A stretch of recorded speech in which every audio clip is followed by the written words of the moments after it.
नमस्कार, माझे नाव अनुष्का बळीराम बाबर. माझ्या शाळेचे नाव जिल्हा परिषद प्राथमिक शाळा डिगोळी इस्लामपूर तालुका सोनपेठ जिल्हा परभणी. माझ्या प्रयोगाचे नाव आहे टाकीतील पाण्याची पातळी तपासणी. मी सर्वप्रथम या प्रयोगासाठी 2 बॉटल्स व एक चाक घेतलेले आहे व एक दोरा. हे दोरा ह्या 2 बॉटलांना बांधलेला आहे व या चाकामध्ये ठेवलेला आहे. आता मी एका बॉटलमध्ये अर्धे पाणी व एका बॉटलमध्ये पूर्ण पाणी भरलेले आहे.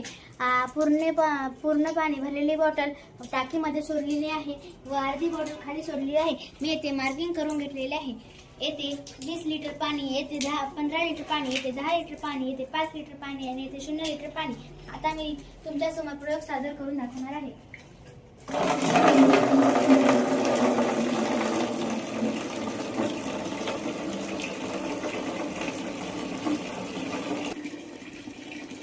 आता पाण्याची बॉटल 15 लिटरवर आलेली आहे, म्हणजे पाणी 15 लिटर आहे. टाकीतील पाणी 5 लिटर मध्ये 15 लिटर झालेले आहे. आता टाकीतील पाणी 20 लिटरहून 15 लिटरहून 10 लिटरवर पाणी आलेले आहे.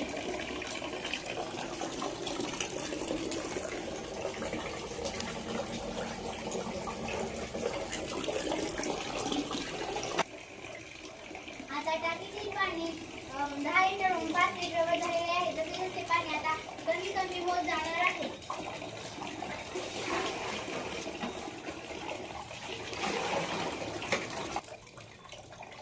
आता टाकीतील पाणी 5 लिटरहून 0 लिटरवर आलेले आहे, म्हणजेच टाकीतील पाणी तळाशी गेलेले आहे व टाकीतील पाणी सर्व संपलेले आहे.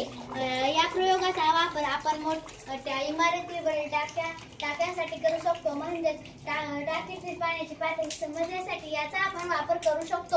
आपल्याला जास्त खाली वर करण्याची गरजही नाही. आपल्याला खाली बसूनच पाण्याची पातळी समजू शकते. धन्यवाद.